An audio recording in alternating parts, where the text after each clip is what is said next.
In this video, we will learn how we can add text to an image. So right now we have an image. Within that we have the following.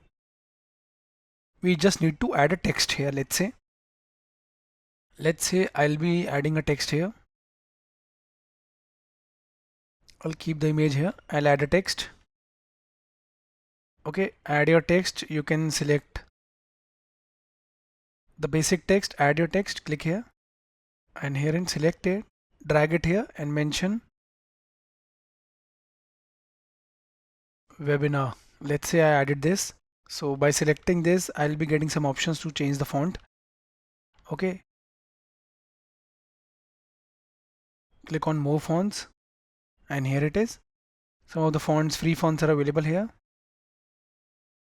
Okay, you can change it from here. Let's say the following are the premium ones. Okay,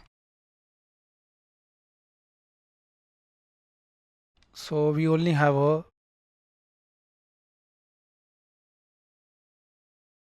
let's say I can select this.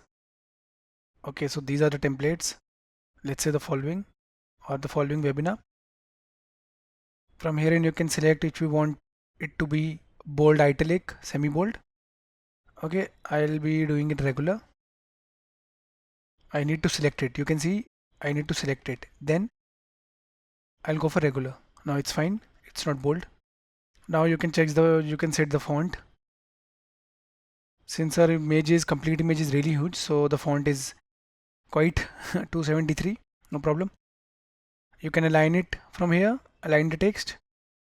Or if you want to add a bullet list for the text, you can add it from here. Text spacing.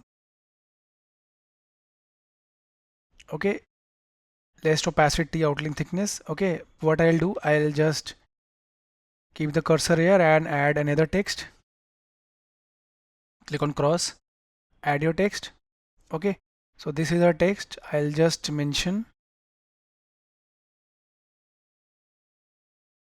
Python for data science. Okay, let's say my webinar, I conducted this once, but the font is too, so I'll just select it and mention it. Let's say, okay, or let's say I'll just manually